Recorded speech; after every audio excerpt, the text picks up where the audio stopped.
Welcome to Quickies. Movie के start में हम गाय के बचपन को देखते हैं। उसके सामने उसके पेरेंट्स दलदल में फंसे हुए थे। वो गाय को तो बचा लेते हैं लेकिन खुद अंदर ही फंस जाते हैं।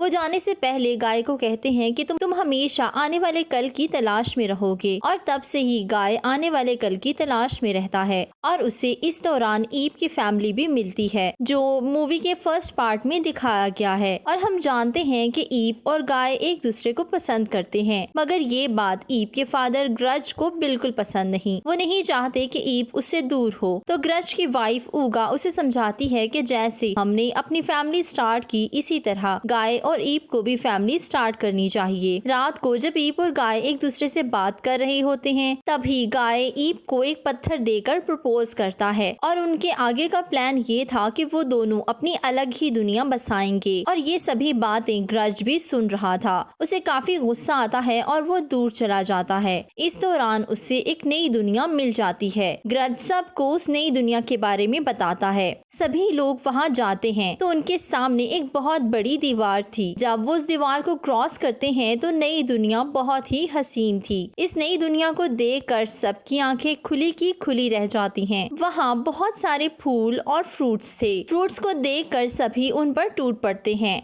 और जी भर कर फ्रूट्स खाते हैं। तब तक नहीं रुकते जब तक वो थक न जाएं। फिर ग्रज की नजर एक बनाना पर पड़ती है जो काफी ऊंचाई पर लगा हुआ था। तो ग्रज कहता है कि मैंने ये एक दफा बचपन में खाया था और अभी तक मैं इसका टेस्ट नहीं भूला। क्योंकि बनाना बहुत ऊंचाई पर लगा हुआ था तो सभी ग्रज को उठाते हैं ताकि वो बनाना तक पहुंच सके। और जैसे ही ग्रज बनाना को हाथ लगाता है तो दो बर्ड्स चिल्लाने लगते हैं और सब एक ट्रैप में फंस जाते हैं। अब दो लोग इनके पास आते हैं जो पहले से इन पर नजर रखे हुए थे। वो दोनों समझते हैं कि शायद जाल में कोई जानवर फंसा है। जब उन्हें पता चलता है कि ये लोग इंसान हैं तो वो उन्हें छोड़ देते हैं। जब ये दोनों गाय को देखते हैं तो बहुत खुश होते हैं। वो लोग अपने आप को मिस्टर और मिसेस बेटरमेंट कहते हैं। गाय सब लोगों को बताता है कि ये मेरे पेरेंट्स के बहुत अच्छे फ्रेंड्स थे। फिर मिस्टर और मिसेस बेटरमेंट उन्हें अपना ट्री हाउस दिखाते हैं। वो अपनी बनाई हुई लिफ्ट से ऊपर या नीचे जा सकते थे। वो लोग उनके घर में जाते हैं तो गाय मिस्टर और मिसेस बेटरमेंट की बेटी डॉन से मिलकर बहुत खुश होता है क्योंकि डॉन गाय की बचपन की फ्रेंड थी।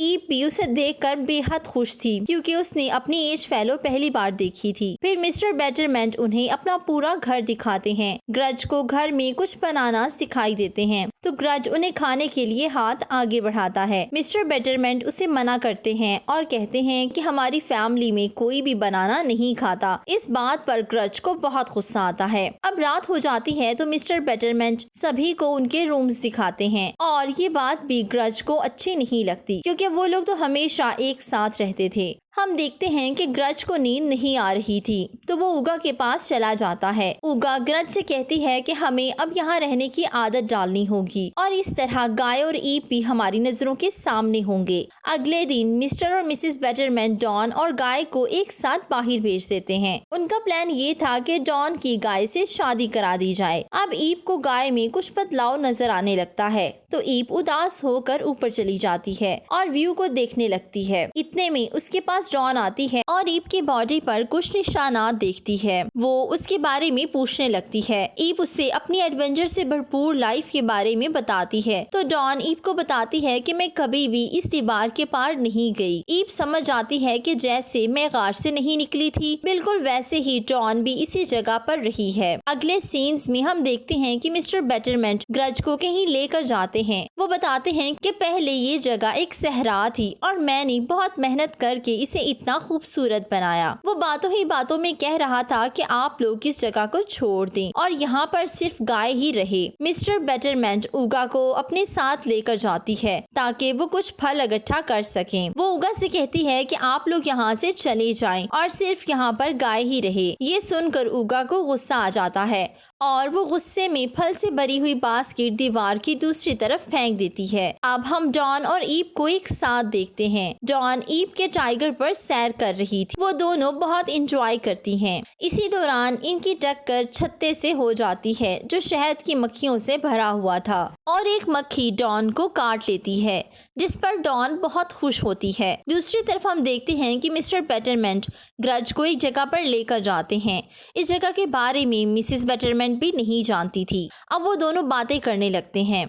मिस्टर बेटरमेंट ग्रज को बताता है कि मैं चाहता हूँ डॉन की शादी हो जाए, तो ग्रज कहता है कि मैं तो नहीं चाहता कि ईप मुझसे दूर जाए। अब मिस्टर बेटरमेंट चाल चलते हैं और ग्रज से कहते हैं कि अगर डॉन की शादी गाय से हो जाए तो ईप तुमसे दूर नहीं जाएगी। मिस्टर बेटरमेंट ऐसे जाहिर करता है कि ये सब ग्रज का प्लान है। ग्रज उसकी चाल समझ नहीं पाता और बात मान लेता है। उधर जब ईप और डॉन घर आते हैं तो डॉन का हाथ काफी सूज चुका था। गाय ये देखता है तो ईप पर गुस्सा करता है। वो ईप को केव गर्ल कहकर लिफ्ट में डॉन को लेकर चला जाता है। ये सुनकर ईप काफी बुरा फील करती है क्योंकि गाय ने उसे केव गर्ल कहा था। जब ग्रज घर आता है तो ऊगा बड़े गुस्से में थी। वो ग्रज को सभी कुछ बता देती है कि मिस्टर और मिसेस बेटरमेंट हमें यहाँ से निकालना चाहते हैं। वो सिर्फ गाय को अपने पास रखना चाहते हैं। तो अब ग्रज को भी सब कुछ पता चल जाता है। रात को सभी डाइनिंग टेबल पर बैठे हुए थे। ईप गाय से कहती है कि मुझे बहुत बुरा महसूस हुआ जब तुमने मुझे केव गर्ल कहा। इतने में मिस्टर बेटरमेंट सबसे कहते हैं कि ग्रज चाहता है कि गाय यहाँ ही रुक जाए और बाकी सब चले जाएं। तो ग्रज कहता है कि ये मेरा प्लान नहीं बल्कि मिस्टर बेटरमेंट का प्लान था। वो मुझे एक अजीब सी जगह पर लेकर गए और उन्होंने मुझे ये सारा प्लान बताया। सभी लोग बहुत कंफ्यूज होने लगते हैं कि आखिर कौन सच कह रहा है।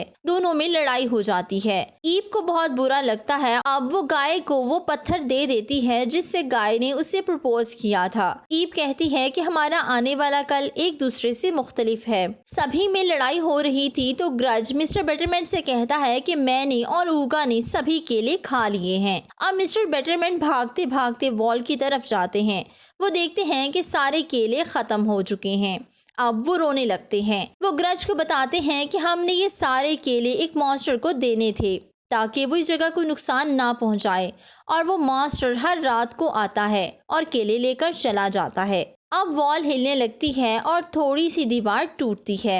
हम वहाँ एक मंकी को देखते हैं जिसे देखकर ग्रज कहता है कि तुम एक बंदर से डर गए। असल में वो एक मंकी नहीं बल्कि बहुत सारे मंकीज थे। वो इन सभी को अपने साथ लेकर चले जाते हैं। इसके बाद वहाँ पर लेडीज आती हैं। वो देखती हैं कि सभी मेल्स गायब हैं और हमें उन्हें ढूंढना होगा। ईप की बहन सैंडी स्मेल करते हुए रास्ते का पता लगाती है। मिसेस बेटरमेंट जाने के लिए राजी नहीं थी तो डॉन उन्हें मनाती है कि हमें फादर को बचाना होगा। फिर वो लोग अपने पेट टाइगर पर बैठकर निकल जाते हैं। रास्ते में ईप और डॉन लड़कों की बुराइयां करती हैं तो उनकी ग्रैंड मदर कहती हैं कि जब मैं जवान थी तो मेरी फ्रेंड्स का एक ग्रुप था जिसका नाम थंडर गर्ल्स था, लेकिन ईप और डॉन इस बात पर यकीन नहीं करती। आगे बढ़ने पर उनके सामने एक ब्रिज था। ऊगा कहती है कि शार्क्स तो साइड पर हैं, हम ब्रिज क्रॉस कर लेते हैं, मगर मिसेस बेटरमेंट नहीं मानती कि ब्रिज पर बहुत खतरा है। अब इस बात पर इन दोनों में बहस होने लगती है। इसी दौरान सब ब्रिज के नीचे पानी में गिर जाते हैं। अब उन्हें पता चलता है कि ब्रिज वाकई काफी खतरनाक था। ऊगा मिसेस बेटरमेंट का थैंक्स करती है क्योंकि उसकी वजह से सबकी जान बच गई थी। दूसरी तरफ वो मंकीज मिस्टर बेटरमेंट, ग्रज और गाय को अपने लीडर के पास ले आए थे। इसी दौरान एक मंकी और गाय के दरमियान फाइट होती है। गाय बताता है कि ये पंच मंकीज हैं। अब वो उन मंकीज से बात करने लगता है। गाय को वो मंकी बताता है कि पहले हमारे पास बहुत सारा पानी और बनानास थे, लेकिन अचानक पानी खत्म हो गया और इसके साथ बनानास भी। तो गाय मिस्टर बेटरमेंट से कहता है कि ये सब आपकी वजह से हुआ है, आपने इनका पानी अपने पास कर लिया। मिस्टर बेटरमेंट गुस्सा हो जाते हैं और कहते हैं मैं इन सब मंकीज से फाइट करूंगा। अब वो एक स्टिक उठाकर ज़मीन पर रगड़ने लगते हैं तो उन्हें देखकर सभी मंकीज भी ऐसे ही करते हैं और फाइट के लिए रेडी हो जाते हैं। फिर इन तीनों को जेल में बंद कर दिया जाता है। दूसरी तरफ मिसेस बेटरमेंट से ये क्रूड फैमिली बर्दाश्त नहीं हो रही थी तो वो उनसे जान छुड़ा कर भागने लगती हैं। वहाँ पर आइस ही आइस थी। अब वो एक केव में फंस जाती हैं जहाँ स्पाइडर जैसे वुल्फ्स थे। तो क्रूड फैमिली उन्हें बचाने के लिए आ जाती है, लेकिन हर तरफ स्पाइडर वुल्फ्स को देखकर वो घबरा रहे थे। डॉन कहती है कि ये सब अपने बच्चों को बचाना चाहते हैं। डॉन उनके साथ फ्रेंडशिप कर लेती है। अब हम देखते हैं कि उनकी ग्रैनी अपनी विग उतारती है जो असल में एक क्रिएचर थी। वो उसे ग्रज को लोकेट करने के लिए भेजती है। मिसेस बेटरमेंट सबसे माफी मांगती हैं कि मेरी वजह से तुम सब मुश्किल में आए, और अब वो एक दूसरे के साथ काफी घुल मिल गए थे। दूसरी तरफ ग्रज और मिस्टर बेटरमेंट एक दूसरे से लड़ाई कर रहे थे और एक दूसरे को इस सब का इल्जाम देते हैं। 5 मंकी एक बड़े मंकी के आने का इंतजार कर रहे थे ताकि वो इन तीनों को उस बड़े मंकी का खाना बना सकें। वहाँ पर ग्रैनी की विग आती है और सब कुछ देख कर वापिस चली जाती है। वो ग्रैनी को उनकी लोकेशन के बारे में बता देती है। एक दफा फिर से ग्रैनी थंडर गर्ल्स का ग्रुप बना लेती है। सब लड़कियों को मजेदार नाम दिए जाते हैं और वो सब मेल्स को बचाने के लिए निकल पड़ती हैं। अब हम एक जायंट मंकी को देखते हैं जो इन तीनों को उठा लेता है और खाने ही वाला था तो वहाँ पर थंडर गर्ल्स की एंट्री होती है। ग्रैनी अपनी विग को उस जायंट मंकी के नाक में फेंकती है जिससे उसे छींक आती है और वो तीनों उसके हाथ से आजाद हो जाते हैं। वो लोग भागने वाले थे कि ग्रज और मिस्टर बेटरमेंट नीचे गिर जाते हैं। मिस्टर बेटरमेंट जख्मी हो चुके थे। वो ग्रज से कहते हैं कि तुम चले जाओ। वो दोनों एक दूसरे से माफी मांगते हैं और ग्रज कहता है कि नहीं, मैं अकेले नहीं जाऊंगा। अब ग्रज और मिस्टर बेटरमेंट अच्छे फ्रेंड्स बन चुके थे। वो दोनों बच जाते हैं और अपना एक क्लब बनाते हैं जिसका नाम बनाना ब्रोस था। सब लोग वहाँ से बाहर आ जाते हैं मगर ईप और गाय अभी भी अंदर थे। वो दोनों एक पत्थर पर खड़े हुए थे और वो पत्थर कई शाखों से लटका हुआ था। गाय ईप से माफी मांगता है और कहता है तुम ही मेरा आने वाला कल हो और मैं तुम्हारे साथ पूरी जिंदगी गुजारना चाहता हूँ। गाय उसे वही पत्थर वापस देता है जिससे उसने ईप को प्रपोज किया था। अब वो जायंट मंकी शाहों के जरिए ऊपर आ रहा था तो ईप को आइडिया आता है और वो 2 पत्थरों को एक दूसरे के साथ रब करती है जिससे शाहों को आग लगती है और वो बड़ा पत्थर उस जायंट मंकी पर गिर जाता है। ईप खुद को एक शाख के साथ लटका लेती है और उसके साथ गाय भी होता है। सभी लोग सेफली घर वापस आ जाते हैं और सभी फ्रेंड्स बन चुके थे। और तो और मंकीज भी अब उनके फ्रेंड्स थे क्योंकि उन्होंने मंकीज को उस जायंट मंकी से बचाया था। अब गाय और ईप अपनी अलग जिंदगी गुजारते हैं। रात को सभी डिनर पर इकट्ठे होते हैं और काफी खुश होते हैं। इसके साथ ही मूवी एंड हो जाती है। Please don't forget to subscribe, follow my social handles. Thank you for watching.